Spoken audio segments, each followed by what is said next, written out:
Same deal applies here with the share.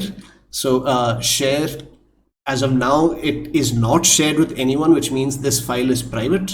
So if I copy this and go into a incognito window, which is basically basically like anyone randomly on the internet trying this kind of a situation, you can't access it, even if you have the same link. All right.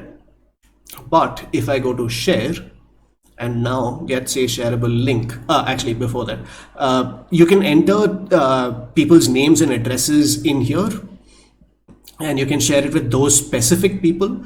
The sharing link is for sharing with anyone with the link. Anyone with the link can view it. You can change this to view, can comment, and edit. Let's say edit for now. Copy link and done. I'm going to go into a separate window here, which is a different what's this account. This is my Wizard Labs account. So if I go in here and paste this document, I can now see this document and edit it if I so choose. So let's look at both windows next to each other. If I do that and expand this a little bit, I'll leave a tiny bit of gap with periodic table at the back so you can see that the two windows, so to speak. This is the original window, so to speak. This is the owner of the document. This is a random person. So you can imagine these two windows being two people just randomly on the internet, or like a teacher and a student, or two teachers, or yeah, whatever other use case scenario you want.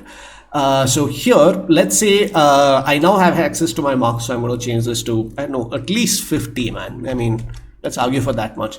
You'll notice that it changes there.